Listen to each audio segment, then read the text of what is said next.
a justiça de Deus. A lei a serviço do mal. O autor do livro de Esther, servindo-se das palavras singelas, porém belas e fortes, ilustra como deve ser, ou como o crente pode insurgir-se contra a injustiça. Mostra ele que nem sempre uma lei visa o bem comum. Muitas vezes contempla apenas os interesses de uma minoria barulhenta, festiva e insolente.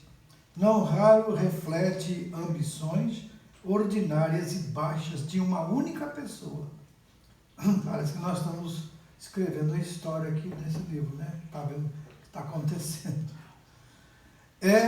Esther é sábia, ou ela sabia, né, muito bem, porque o perverso Amã havia induzido Assuero a publicar aquele decreto. Antes de tudo, devido ao seu antissemitismo, que ele era anti-judeu, né? Antissemitismo significa os descendentes de Sem. Né? Lembra os filhos de Noé? Sem, Cão e Jafé. Então a descendência dos hebreus veio de Sem, os semitas, né? Ele estava ciente de que os judeus, ao contrário de outros povos, submetidos pelo Medo e Persas, não se curvariam aos seus caprichos e nem se permitiriam assimilar-se. Embora no exílio e despojados dos seus símbolos mais sagrados, jamais deixariam de ser uma nação singular em meio a um pluralismo viciado e decadente. Enfim, o perverso Amã não o suportava, pois eles representavam o reino eterno no império secular e efêmero. Então, na verdade, ele tinha raiva de Mordecai, né, porque ele não se dobrava. Quando a mão passava, todo mundo, né, e baixava a cabeça e ele não baixava. Aí ele ficou com muita raiva dos judeus por causa disso. E ele fez uma coisa perversa, né?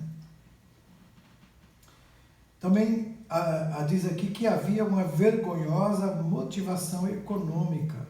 Sabendo que os filhos de Israel possuíam muitos cabedais e riquezas, né? Malvado Amã queria confiscá-los, não tanto para o rei, mas para si. Em casos como esse, o denunciante sempre acabava por receber o seu quinhão, né? E não foi o que aconteceu na Alemanha nazista? Escudado no seu pretenso arianismo, Hitler e sua quadrilha visavam tão somente as lendárias riquezas dos filhos de Abraão. Então, bem articulado e conhecedor do escaninho do poder, Amã convenceu o rei Assuero a decretar o extermínio judaico. Autor sagrado assim narra a diabólica trama. Nós podemos ler aí juntos? Então disse Amã ao rei Assuero: existe espalhado, disperso entre os povos, em todas as províncias do teu reino, um povo cujas leis são diferentes das leis de todos os povos, e que não cumpre as do rei, pelo que não convém ao rei tolerar. Se bem parecer ao rei, decrete-se que eles morram, e nas próprias mãos dos que executarem a obra. Eu pesarei 10.000 talentos de prata para que entre nos tesouros do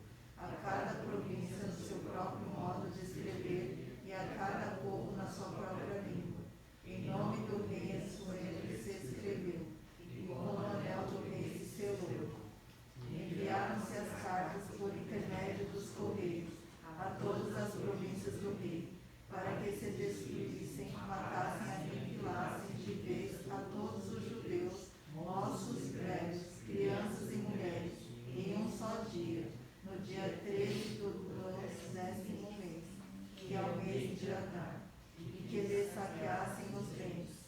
Tais cartas encerravam o translado do decreto, para que se proclamasse a lei em cada província. Esse traslado foi enviado a todos os povos para que se preparassem para aquele dia. Os correios, pois, impelidos pela ordem do rei, partiram em continente, e a lei se proclamou na cidadela de Suzã. O rei e Amã se assentaram a beber, mas a cidade de Suzã estava perplexa. Os irmãos viram aí um projeto, uma conspiração de extermínio de um povo. E estava em risco, inclusive, a ascendência de Jesus. Ali viria o nascimento de Cristo. Mas Deus, ele entrou com providência. Veja que foi engendrado um plano diabólico, maligno, para que houvesse o extermínio dos judeus. E aí nós vemos a atuação, né? Mordecai, ele era um judeu, e ele não se conformou com isso, e ele começou a fazer então uma resistência pacífica. Como reagir a uma tragédia já decretada? Aguardar a espada? Entregar-se a um martírio? O judeu Mordecai agiu como fiel representante do povo de Deus, sabendo que mais cedo ou mais tarde, Amã haveria de se levantar contra Israel, e estava devidamente preparado a fim de enfrentar aquela emergência. Primo da rainha Esther, empreendeu Mordecai uma resistência pacífica contra o Império Persa. Ele não usou apenas as palavras, utilizou de gestos dramáticos e ousados, rasgou suas vestes, saiu pela cidade e clamou com grande e amargo clamor. Não satisfeito, fez com que seu protesto ordeiro e sereno chegasse às portas do palácio do rei.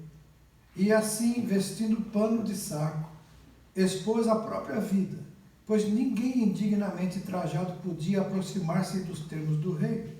O seu gesto foi imitado pelos filhos de Israel, nos mais recuados cantos do império. Em todas as províncias onde chegava a palavra do rei, a sua lei, havia entre os judeus grande luto, com jejum e choro e lamentação, e muitos deitavam em pano de saco e em cinza. Imagina, mas você saber que no dia, olha só que dia 13, cuidado com o 13, não. Imagina você saber que a data da sua morte está marcada, que eles vão lá na sua casa e vão te matar. Então, é uma coisa incrível isso aqui, né? E luto, jejum, choro e lamentação. Assim que o povo de Deus resiste aos malvados. De posse dessas armas, poderemos deitar por terra as mais altivas e soberbas fortalezas. Aleluia, eu creio nisso.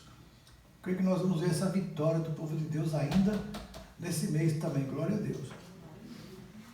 A nossa luta, em essência, não é contra carne e sangue.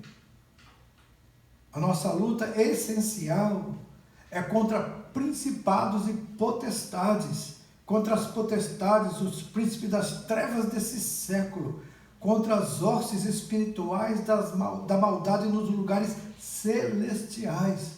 Paulo escreveu isso em Efésios 6:12. Então, por que usar os mesmos recursos do adversário? Calúnias, mentiras, ataques pessoais? Então, são armas que o inimigo usa. A nossa arma é joelho no chão, é a oração.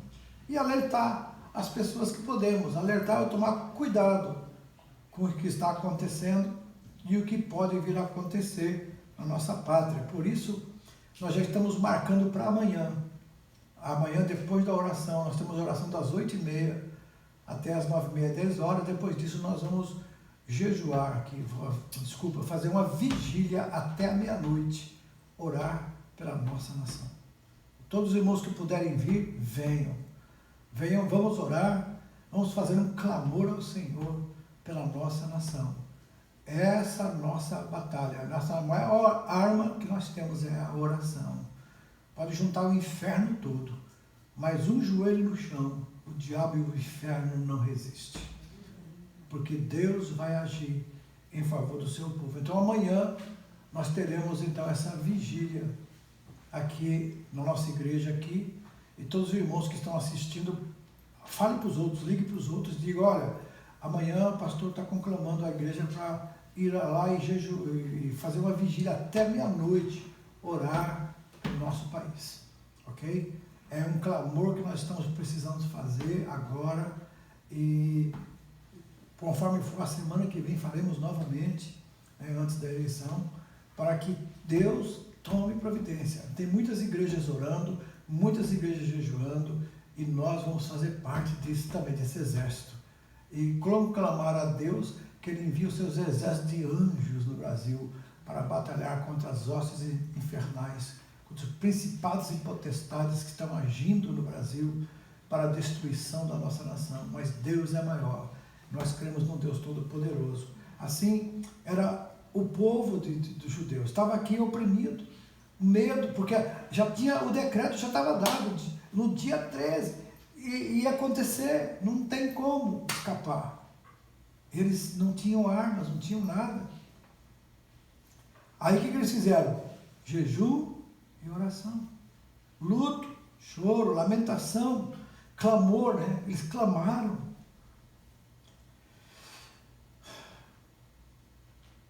Aí, para salvar os judeus, Mordecai, ele buscou o comprometimento de sua prima. Ele tinha criado a sua prima, ela foi criada por ele, Mordecai. E daquela emergência, ninguém podia isentar-se. Ele sabia que sua resistência só viria a frutificar se pudesse contar com uma voz autorizada junto ao rei. Quem melhor do que a rainha? No momento de crise, exige de Esther o sacrifício supremo. O que ele disse aí? Vamos ler? Não imagines... Por estares na casa do rei, só tu escaparás entre todos os judeus. Porque se de todo te falares agora, de outra parte se levantará para os judeus socorro e livramento. Mas tu e a casa de teu pai perecereis. E quem sabe se para a conjuntura como esta é que foste levada a rainha? Então, veja como Deus trabalha, né? Deus prepara as pessoas certas no lugar certo. Esther agora entende a gravidade do que está acontecendo e não se limita a envolver-se, mas deixa-se comprometer de corpo, alma e coração. E ela recomenda a Mordecai, que ela fala que é o primo dela, vai, ajunta todos os judeus que se acharem em Suzã e jejuai por mim. Não comais, nem bebais por 3 dias, nem de noite, nem de dia. Eu e as minhas servas também jejuaremos. Depois irei eu ter com o rei. E ainda que é contra a lei, se perecer. Bom, naquela época, amados, a rainha não ficava junto com o rei sempre. Ela só podia entrar na presença do rei quando o rei a chamava. E se ela, por acaso, entrasse na presença do rei sem ser chamada, podia ser morta. Entende? Era uma lei. E ela, então, sabia que ela podia morrer. Se ela entrasse na presença do rei, que ela ia entrar, ela ia invadir a sala do rei, né? Na verdade, o decreto horrível não foi revogado. Então, o rei não pôde revogar, porque mesmo que ele visse que ele foi enganado, mas ele não podia revogar. Mas o monarca, o rei, todavia, através de um artifício jurídico, permitiu que os judeus se defendessem dos adversários. E em toda a província houve júbilo e alegria entre os filhos de Israel. Quanto aos que lhes atentavam contra a vida, pereceram. Amã foi pendurado na própria forca que mandara erguer para Mordecai. Interessante que a bela e amorosa Esther deveria ter entrado para a história como a rainha que salvou a vida de Jesus. porque entre os judeus que resgatou da morte, encontrava-se certamente os ancestrais terrenos do Filho de Deus. E o que diremos de Mordecai? O autor sagrado dá-lhe o testemunho. O judeu Mordecai foi segundo depois de Assuero, e grande para com os judeus, e estimado pela multidão dos seus irmãos, tendo procurado o bem-estar do seu povo e trabalhando pela prosperidade de todo o povo da sua raça. Mordecai, depois que descobriram a trama de Amã, a rainha Esther achou graça diante do rei.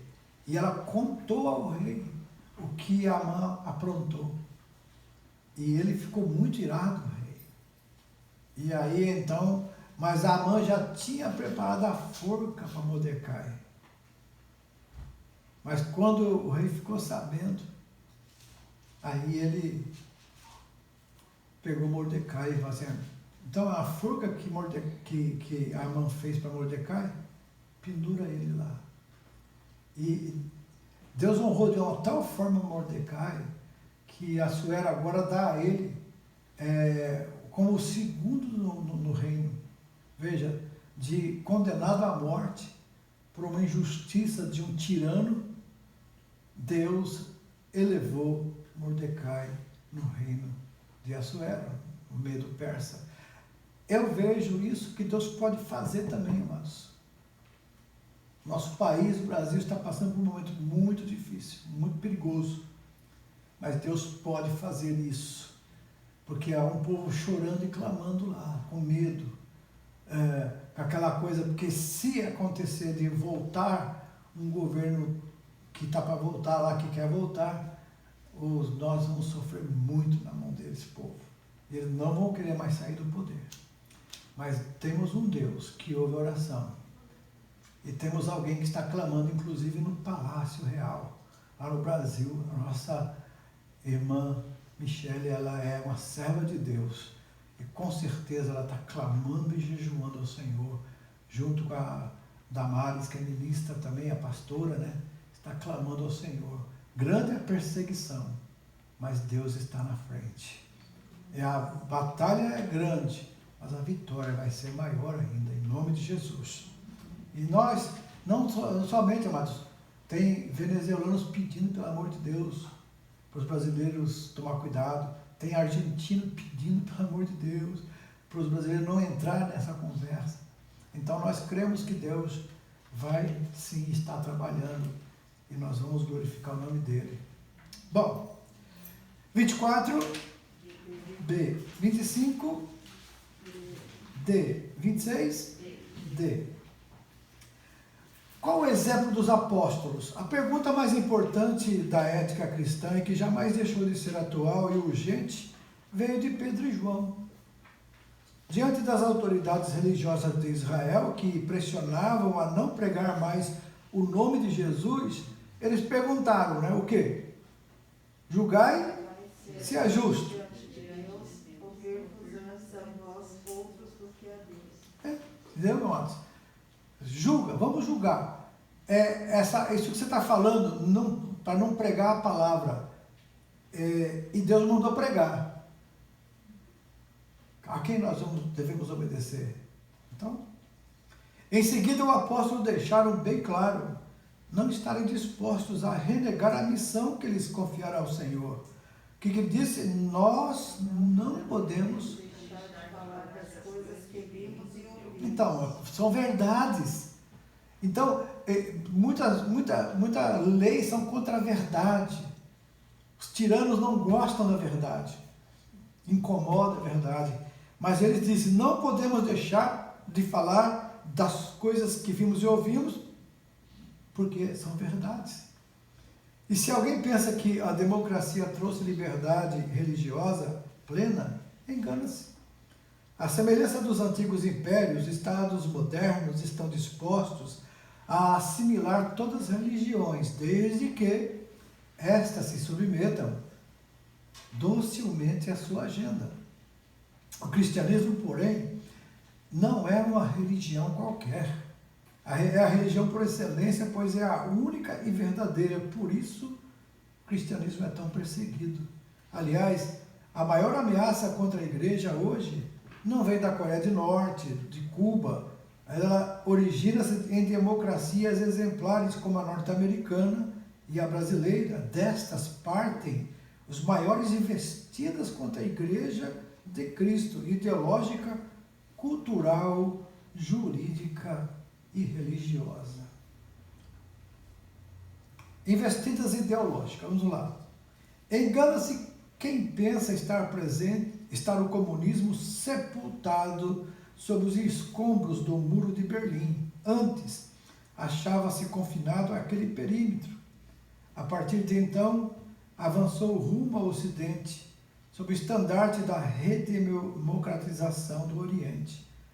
Se antes a Guerra Fria congelara-se no bloco soviético, agora descongela-se em nosso hemisfério, achando-se bem à vontade, inclusive no Salão Oval da Casa Branca. Os irmãos sabem que o governo atual na América é esquerda, né?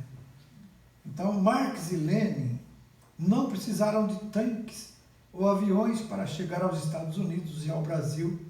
Vieram através de uma agenda admiravelmente bem trabalhada, que, entre outras coisas, propõe o enfraquecimento do cristianismo, o esfacelamento da família tradicional e o desordenamento jurídico do Estado. Não nos iludamos, a agenda dos partidos de esquerda é incompatível com a doutrina cristã. Isso não significa que nos abriremos às agremiações políticas de direita. Tanto estas quanto aqueles são contrários à Santíssima Fé. Não vemos diferença entre o nazismo de Hitler e o comunismo de Stalin. Apesar de ostentarem nomenclaturas e símbolos diferentes, praticaram os mesmos crimes contra a humanidade e contra Deus. Temos o direito de votar, de sermos votados. No entanto, que as nossas regalias jurídicas, sociais e políticas não ultrapassem as fronteiras da Bíblia Sagrada. Exerceremos plenamente os nossos direitos constitucionais, mas em nenhum momento contrariaremos a consciência cristã. Por isso, aliaremos nossos votos com os que não atentam contra as duas colunas da ética cristã, os 10 mandamentos e o sermão da montanha. Não somos nem da esquerda tirana, nem da direita opressora. Somos cidadãos dos céus. Logo, nosso posicionamento político como cidadão da terra refletirá a nossa cidadania celeste.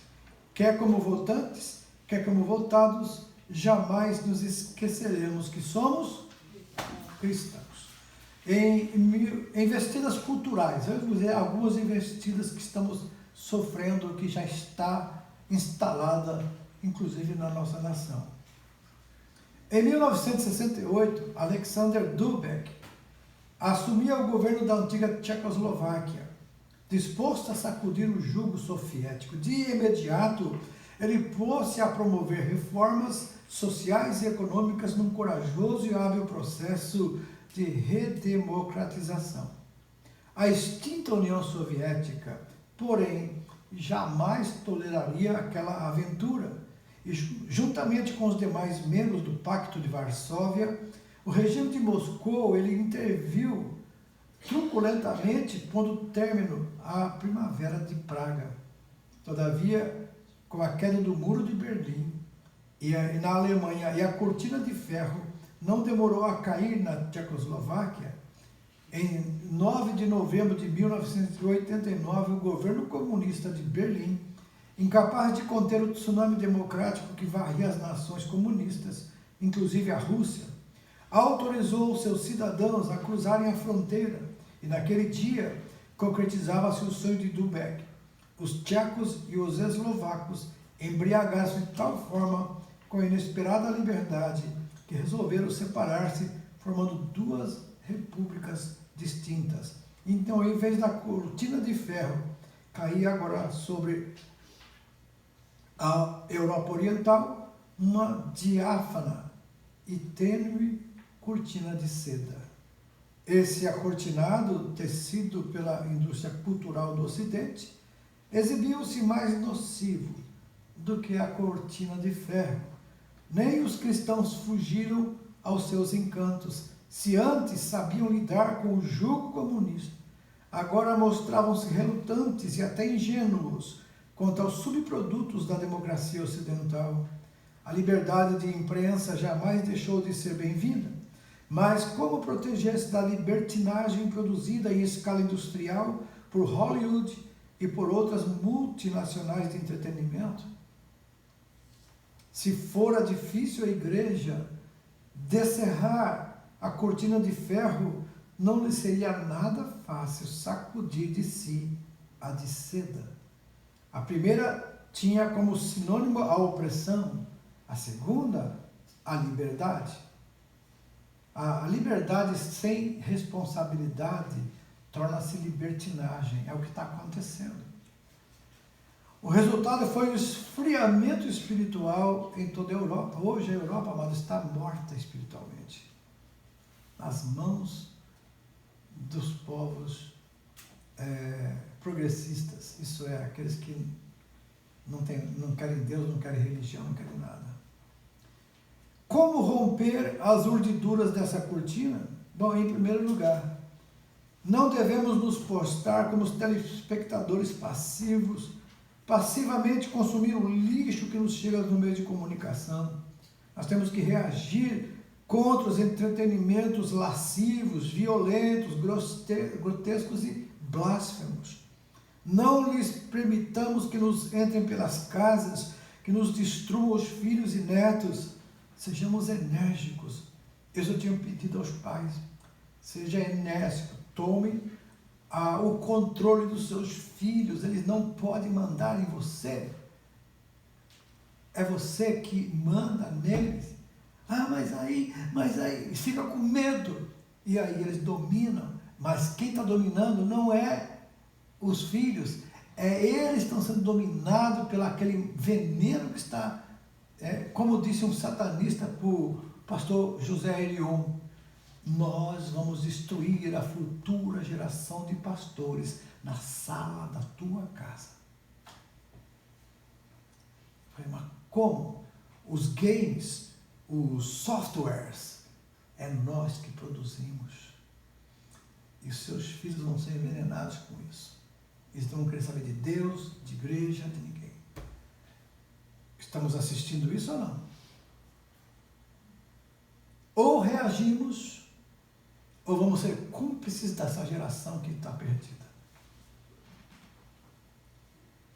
Nossa reação mínima deve ser desligar. Aqui fala televisor, fechar o rádio, desconectar da internet.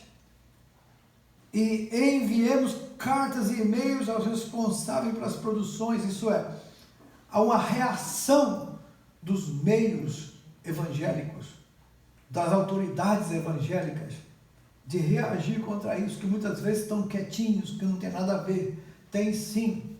Nós temos que mostrar que existe um povo conservador, que quer uma família tradicional, e a educação cristã não pode ser abalada por esses meios e essas minorias que muitas vezes deturpam a palavra de Deus e tiram a autoridade dos pais e põem as crianças contra os seus progenitores, trazendo maldição sobre eles.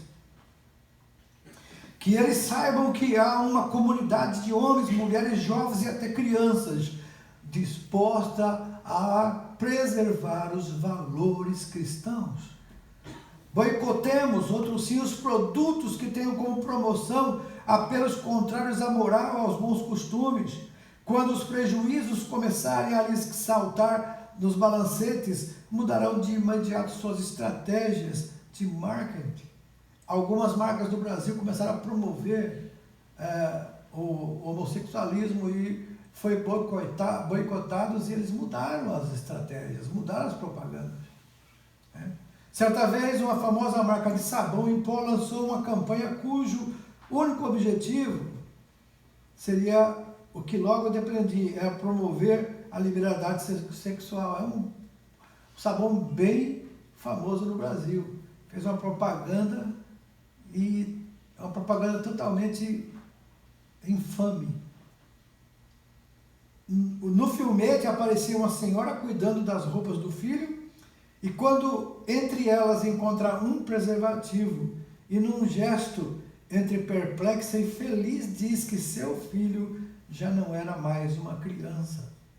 Ora, se a campanha tinha por objetivo promover a qualidade do produto, por que a tal empresa induzia seus clientes a inverter seus valores? Afinal, ela queria vender sabão ou padrões de comportamento?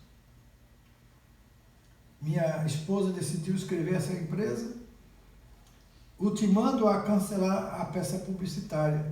De outra forma, apesar de reconhecermos as excelências do produto, seríamos obrigados a optar pela marca concorrente.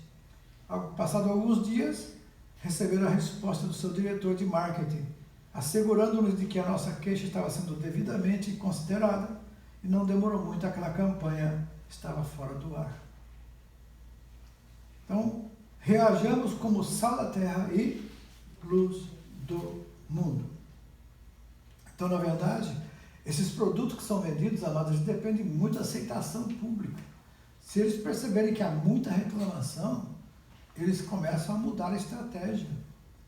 Eu comprei uma mercadoria esses dias, né, pela internet aí, e veio com defeito. Aí eu escrevi para eles que queria a devolução do dinheiro, eles disseram que ia devolver 1 iene. Aí eu escrevi para eles, isso é um absurdo, eu vou denunciar vocês. Eu vou anunciar que vocês são fake, falsos, e que vocês vendem produto estragado, para ninguém comprar de vocês. Eles escreveram assim, olha, por favor, tira essa demanda que nós estamos enviando outro produto para você.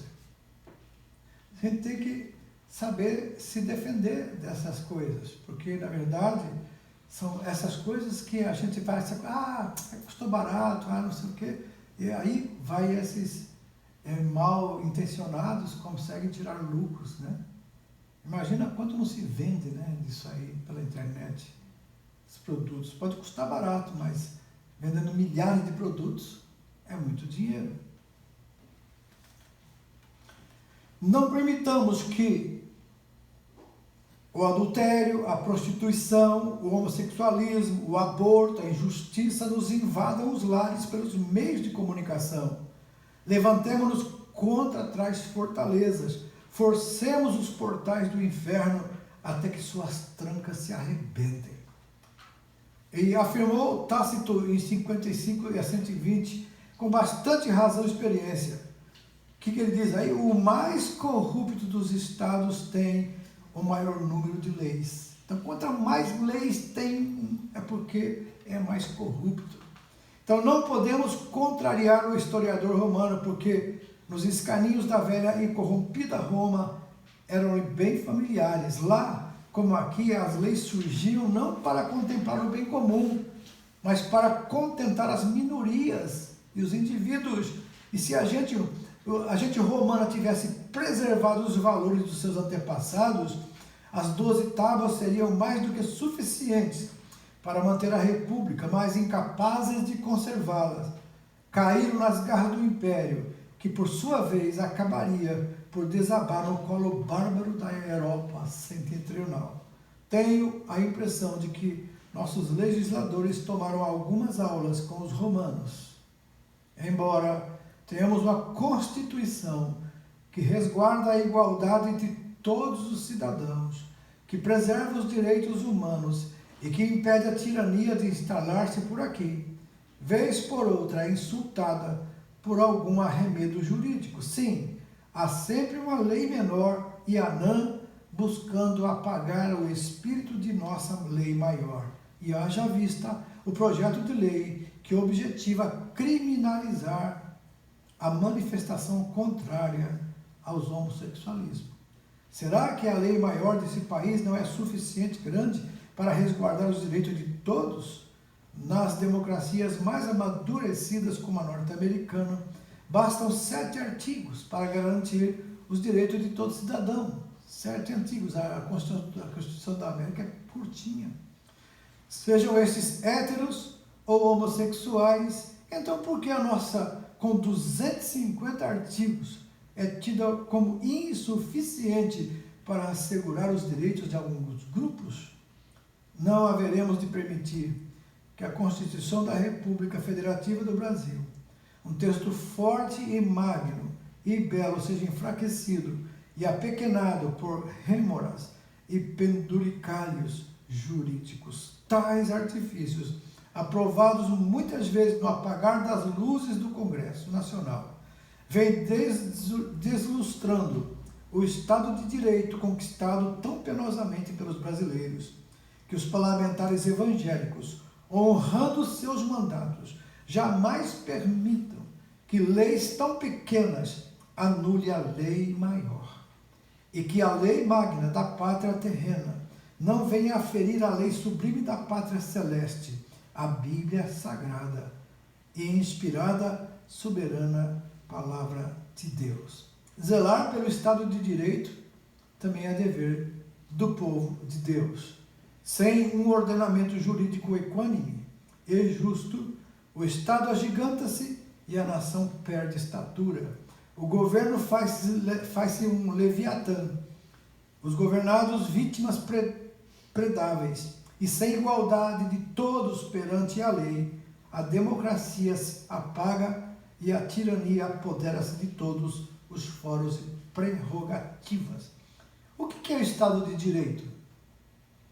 É-nos permitido defini-lo como a situação jurídica na qual todos, governantes e governados, submetem-se ao primado da lei. Então, no Estado de Direito, a hierarquia das normas é respeitada, os direitos fundamentais rigorosamente observados.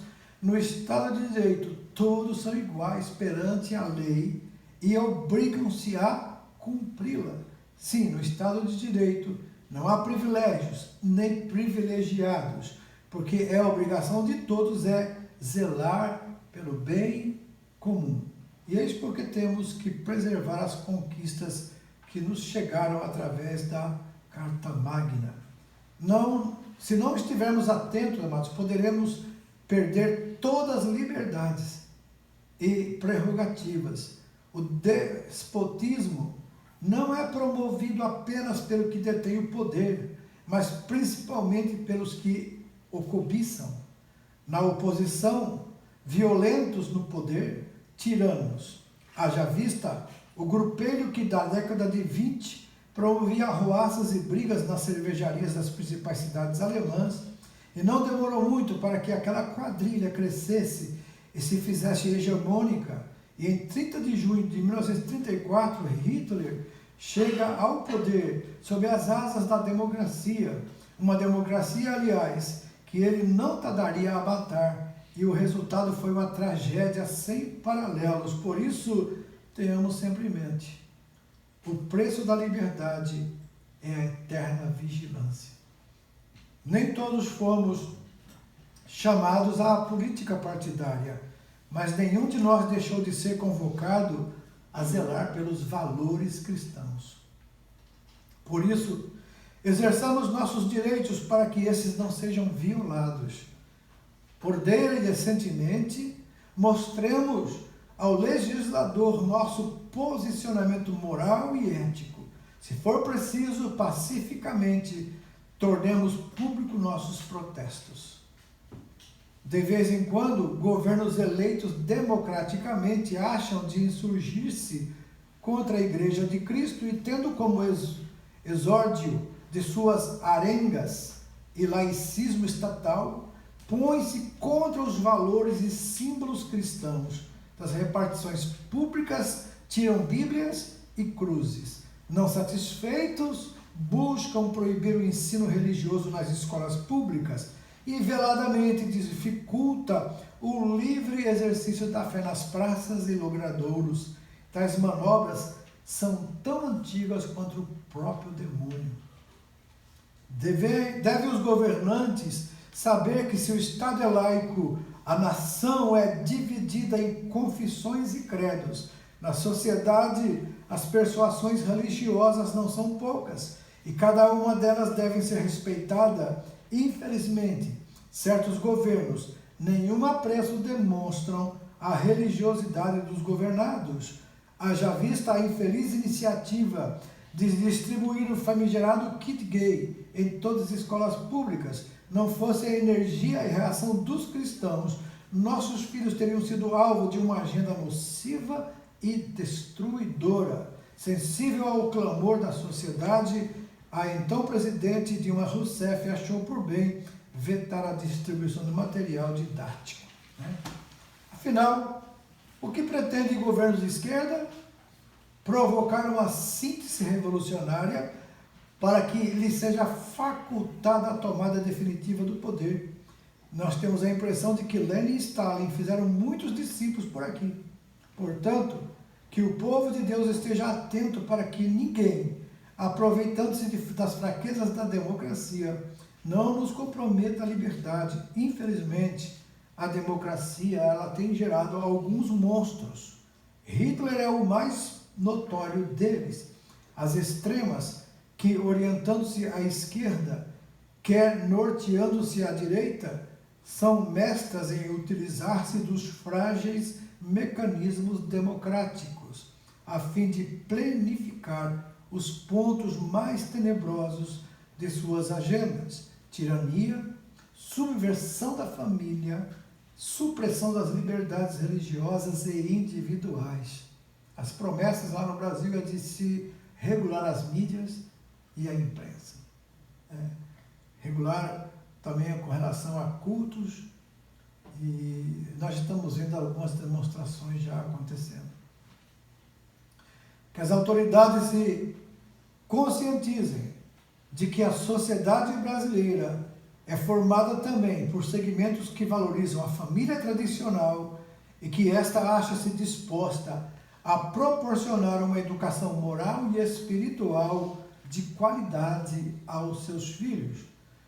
Por que governantes não utilizam os recursos despendidos em bugigangas como o kit gay para socorrer os menores abandonados? Ao invés de se meterem em educar nossos filhos, que se ponham a retirar das ruas as crianças sem lar. São milhares de meninos e meninas que pelas vias de nossas cidades são privados de direitos mais básicos da cidadania, saúde, educação, segurança e pelo menos uma refeição decente todos os dias. Muitas dessas crianças nem direito a um nome tiveram.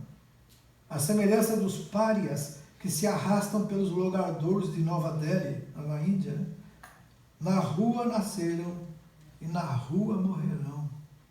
Conclusão: no momento como esse, em que as liberdades cristãs se veem seriamente ameaçadas em todo o mundo, a nossa resposta seja a dos santos apóstolos: mais importa obedecer a Deus do que aos homens. Ou então, que respondamos com essas palavras de Jesus ao rebater as ameaças de Herodes: e de dizer a essa raposa que hoje e amanhã expulso demônios e curo enfermos, e no terceiro dia terminarei. Em caso de conflito entre leis divinas e humanas, que o cristão obedeça às leis de Deus e ignore a dos homens. Vigiemos e conservemos as liberdades tão duramente conquistadas ao longo desses 5 séculos de história mal contada, mas que nem por isso deixou de ser dirigida por Deus. O governo que no Brasil, quer nos Estados Unidos, é leigo, mas não perde a oportunidade de intervir na devoção dos governados. E é isso não iremos permitir. Num momento como este, a pergunta que Pedro direcionou às autoridades de seu tempo tem de ser exaustivamente repetida: julgai se é justo diante de Deus ouvir-vos a vós outros do que a Deus. E assim termina a nossa lição de ética cristã exatamente num tempo em que tudo que estamos falando aqui está acontecendo. Deus é tremendo. E é por isso que amanhã nós estaremos aqui orando a partir das 10 da noite. Das 8h30 até perto das 10 nós estaremos no culto aqui, né, de oração também, falando. Mas a partir das 10 nós estaremos dobrando o nosso joelho e buscando a face do Senhor para que Deus abençoe nossa nação, nosso Brasil. Os nossos familiares estão lá. Amém? E um dia que nós quisermos voltar para lá, encontremos um país abençoado, próspero e enriquecido pelas bênçãos de Deus, como está sendo agora, ok? 32. Hã? Desculpa. Já curei, já estou com pressa. Aqui tem alguma errada? Então tá bom. Vamos lá, agora foi 32. D, 33. A, 34.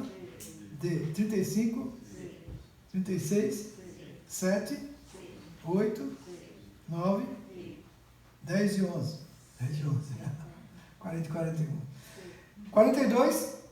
C. 3. 44 e 45. Glória a Deus. Assim terminamos essa longa jornada desse livro mais extenso que nós fizemos até agora. Foram 10 semanas para nós fazermos esse livro, mas valeu a pena, né, irmãos? Os fatos atuais para aprendermos como devemos nos comportar, né? Nós nunca iremos nos comportar de forma violenta, mas vamos nos comportar de forma firme, defendendo a nossa fé e jamais aceitar que uma lei humana venha interferir na nossa palavra, na nossa lei de Deus que nós servimos. Amém? Então, os irmãos estejam prontos para orar ao Senhor e buscar a Deus. Então, amanhã, em nome de Jesus, estaremos aqui em oração. Vamos agradecer a Deus agora. Pai querido, mais uma vez te agradecemos pela oportunidade que tivemos de estudar acerca desse assunto tão importante sobre a consciência cristã. Como devemos nos comportar diante de tudo isso que está acontecendo. Ó Deus, ajuda-nos, orienta-nos e que Teu Espírito Santo nos ajude para que possamos fazer o melhor. E nós te pedimos encarecidamente que o Senhor abençoe nosso país, nossa nação. E não deixe o inferno tomar conta de nossa nação, Pai. Que todos os principados e potestades e todos os demônios sejam rechaçados pelo Seu